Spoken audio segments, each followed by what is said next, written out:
বাকী আমি কালী মন্দিৰৰ পৰা বিহাপাৰা যোৱা ৰাস্তাত গেলি আমাৰ ৰাস্তাঘৰ মানে অলপ মেৰামতি কাম কৰিলোঁ। গোটাই হল ৰাইজ ওলাই আহিছে। মানে এনেকুৱা ৰাস্তাঘৰৰ পৰিৱেশ হৈছিল, যাতায়াত কৰাৰ অসুবিধা হৈ গৈছিল। এম্বুলেন্স পৰ্যন্ত তাৰমানে সোমাব পৰা কণ্ডিশ্যন নাই। আমাৰ ৰোগী যদি হয় আমি দানি লৈ যাব লগা হয়।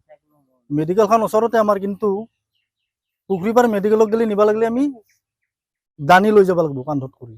এনেকুৱা পৰিৱেশ।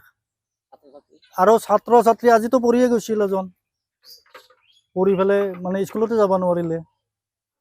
সেইগিলা দেখা পাই ৰাইজে মানে এনেকুৱা দুখ লাগি মানে গোটাই ৰাইজে কদাল চদাল লৈ ওলাই আহিল। আহি পেলাই ৰাইজৰ শ্ৰমদান কৰিলে ৰাইজে, কৰি পেলাই কোনোক্ৰমে অলপ মেৰামতি কৰিলে আৰু কি।